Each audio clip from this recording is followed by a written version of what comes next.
কথা সুন্দর হয়েছে। প্রধান, আমার ওয়াইফ একদিন বলছিল তুমি যে নামাজের দাওয়াত দাও তোমার লাভ কি? আমি বলছি এ দিদি তুই কি আমার কবর যাবি?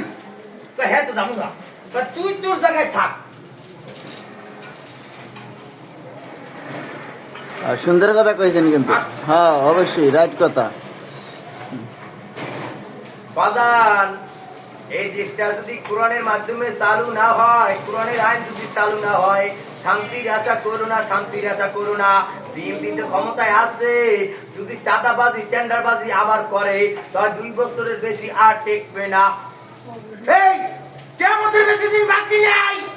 নামাজ কায়েম করো, কোরআন শরীফের আইন চালু করো, চাঁদাবাজি টেন্ডার বন্ধ করো, ঘুষ খাওয়া বন্ধ করো, গাঁজা খাওয়া বন্ধ করো।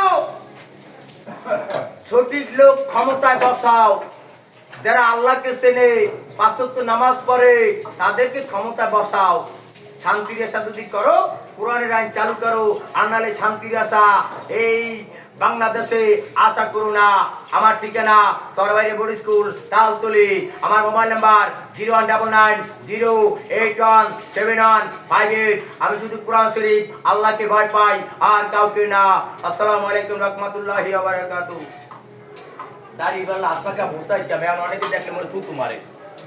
এবার দোষ কি মই করছি, মরে মারকা।